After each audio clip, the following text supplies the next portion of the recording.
Tourist, checking in with another video. This time we're talking Canelo GGG, the rematch. September 15th, Las Vegas, T-Mobile Arena is going down. Should be the biggest fight of the year, the big money fight. Pay-per-view in America. I think this is going to be the first pay-per-view in America all year, happening in September. Times have changed for boxing, times have changed. There's been a lot of pay-per-views in the UK. Tells you where everything's at right now. Now, getting into it, I want to talk about the significance of the fight first and how it's changed from the last one. In this fight, it's no longer for the lineal title, although as of I think this week, it's now for the ring title. Canelo's not a top 10 ring fighter since he got stripped for the suspension, so I'm not sure how he gets to fight for the title other than the fact that he's signed to Golden Boy Promotions. He is the Golden Boy, and the Golden Boy own the Ring magazine, so it makes perfect sense. But it shouldn't be happening. It's not for the ring. It is for the ring. Sorry, it's not for the lineal title, as I said, and also it's not for the IBF title anymore, because Golovkin dropped that belt, so he didn't fight Sergey Derevyanchenko. Instead, he wanted to fight Vanes, a much easier fight. You can see why he dropped the belt. I still think he could have had time to fight Derevyanchenko, postpone the date, and then just fight Derevyanchenko instead of Vanes. Because let's be honest, he already had to change the venue against Vanes, but they just changed the date as well. But I guess they wanted to play it safe and secure the Canelo fight, or another big money fight, not Derevyanchenko, who is quite dangerous, but not at all a draw in the sport. When I first made this video, I accidentally deleted, but I was talking about the hype for the fight. Since the whole 24/7 has come out, me personally, I've got a bit more excited for it.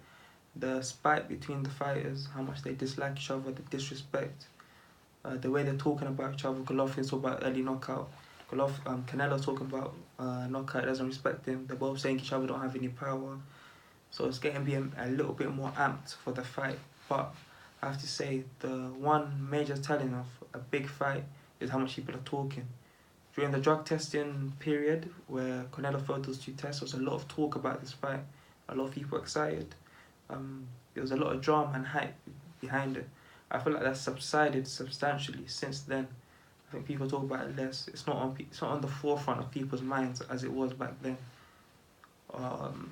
We're 2 weeks out of a major fight. You wouldn't really know it, to be honest with you.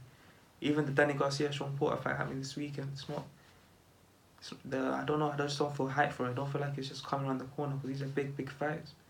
It's a bit shocking to me. I haven't really seen them do the media rounds. Like normally you see them on the Breakfast Club, First Take, the Shannon Undisputed with Skip Bayless, things of that nature. I'm not really seeing them do that this time round. Maybe they're banking on the drama and everything around the fight. You already did 1 million pay-per-view buys last time. They're probably banking on the fact it's going to do a similar amount. The price has gone up also from 70 to 85, and I'm going to do a separate video on that later. Trust me. Yeah, but it feels like the hype for this fight has subsided substantially. I'm not sure how much pay-per-views I'm going to do now. I sort of give it the million to 1.5 million range. Again, I'll do a video on that later, but yeah, I just feel like the hype for the fight isn't as it was, or as it should be. I'm gonna sort of break down what I think each man needs to do in able to win, and based on what happened in the first fight. And the first fight, to me, the first 3 rounds, Canelo showed with a full gas tank. When he is ready, he's the speed, the movement.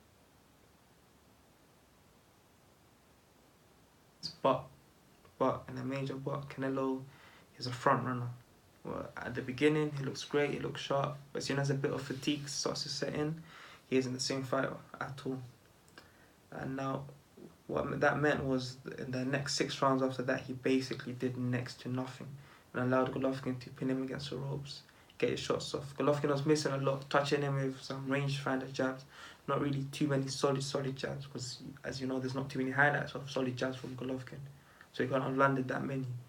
But he did land some light rangefinders. He couldn't really run anything too heavy or significant on Canelo most of the rounds, but he was still the more active fighter, doing everything. Canelo did pretty much nothing for 5, 4, 6 rounds in the middle of the fight. The last 3 rounds, Canelo came on strong. He threw a lot of punches. Whether he did enough to win those rounds, you can argue either way. But he steps on the pedal when he's throwing punches. He lands more than Golovkin lands, to be honest. That's the best way I can put it. In this fight, Canelo looks slimmer. Some people can say it's going to make him faster and his stamina will carry on more. Personally, I don't think his stamina will improve that much. What I would say about his stamina is he needs to be a bit smarter in the way he moves around the ring. In the first 3 rounds, when Golovkin he wasn't really even pressing him back, but Canelo just kept backpedaling, movement, lateral, backwards. He needs to stop that. And what I mean by that is you have to force Golovkin to force you back. You can't just take a back step every second. You have to let Golovkin come to you. He's going to jab, you slip, you counter, and see what happens next. Don't just slip, counter, and just go straight out of the way. What you need to do is just be there. You're faster than him. You know he can't really catch you. You know Golovkin, he's not really going to come on the inside. You know he's going to be at range. He's going to come to you with that jab. Canelo needs to hold his feet, slip, dodge, whatever he's going to do, but don't just back up immediately. Just stay in the pocket a bit longer. Don't trade with him. You know you can make him miss easily, but just hold your feet and it'll conserve a lot more energy that way. And then when you need to step back, that's when you step back. Don't just force him to force you to go back. Don't just go back on your own accord and lose all your stamina in the first 3 rounds. But that's how I think he should conserve his energy that way and not throw too many too early. And also something that him and Oscar Valdez do a lot. There's not too much variation in their attack. Everything's 100%. Every punch is thrown with I guess you can say bad intentions, but I would say he needs to vary his attack. Some shots just hit them softly. A couple rangefinders feint him. Just keep up with the hard shots. As for Golovkin, obviously what everyone's gonna say is he needs to start quicker, pick up the pace. But I think that's quite dangerous. For a fighter like Canelo, in the first few rounds will be dangerous. You need to wait for him. I don't say wait for him to tire.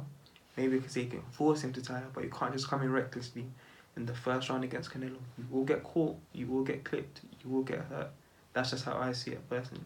Canelo, there's a reason Golovkin didn't just want to come in and engage. Golovkin, he claims this Mexican style, oh, I'm going to do this. There was no body work, there was no inside work. That's the most important part. He didn't just want to put his nose in the inside and go toe-to-toe and so get out. Canelo's on the ropes. Golovkin was still trying to find him with rangefinders from the outside. You have to go on the inside, stick your nose in, stick it to the body, and risk getting counted. Will Golovkin do that? He says he doesn't have any respect for Canelo's powers. I would love to see that. That'll make the fight incredible. That's when you know a knockout will be guaranteed. If Golovkin actually wants to fight Mexican style.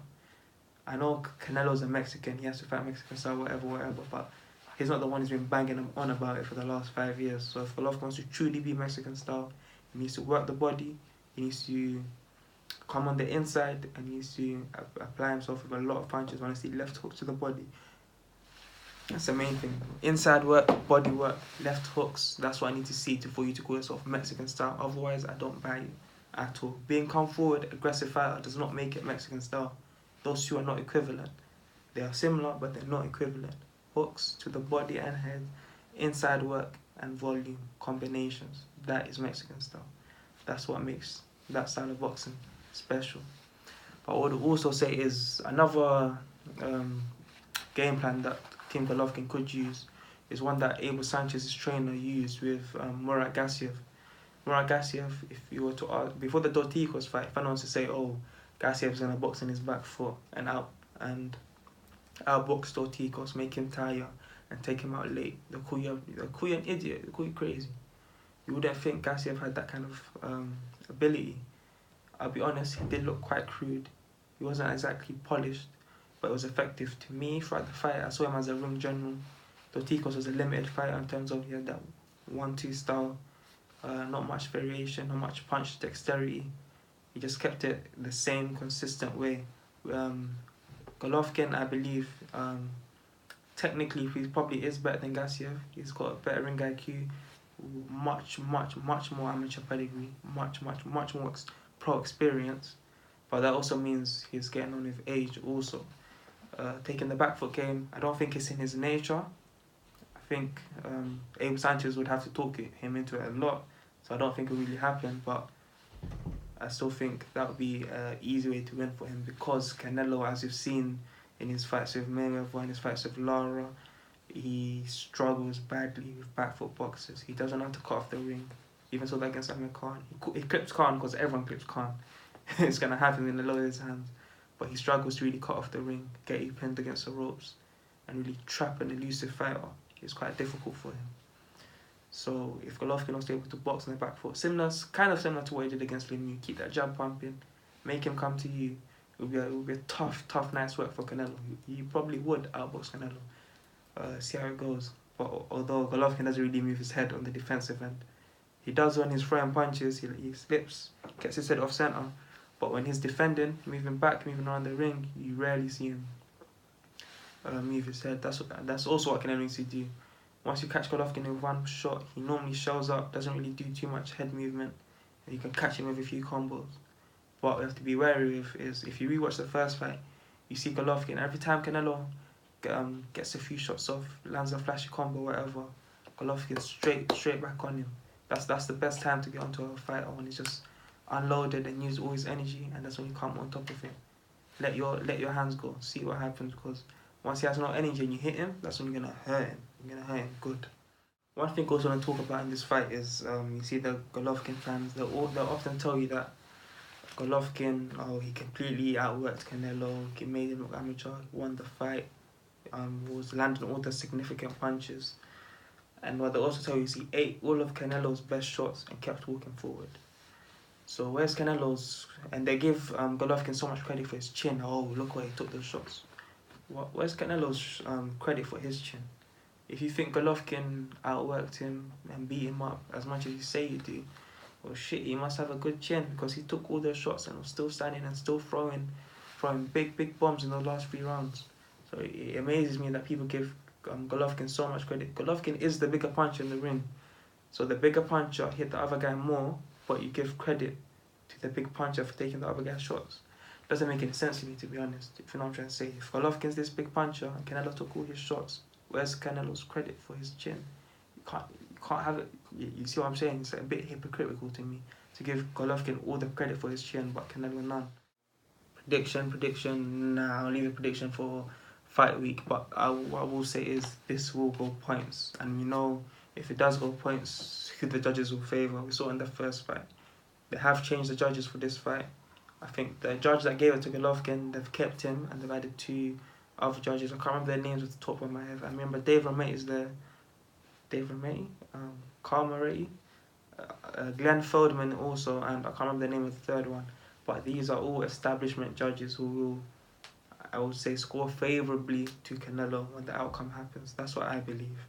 Anyway, so if it's a close fight, 6-6, 7-5, those kind of fights where you can go to either man, I believe Canelo will get the nod eventually. So it'll be interesting to see. But I do believe this does go points, unless both men come in as they say they are. To be honest, they said the same thing last time in the first fight, and we did not see that. It was a good fight, but I wouldn't call it a war, if you know what I'm trying to say. It was a very skilled, technical fight. I expect another very skilled, technical fight.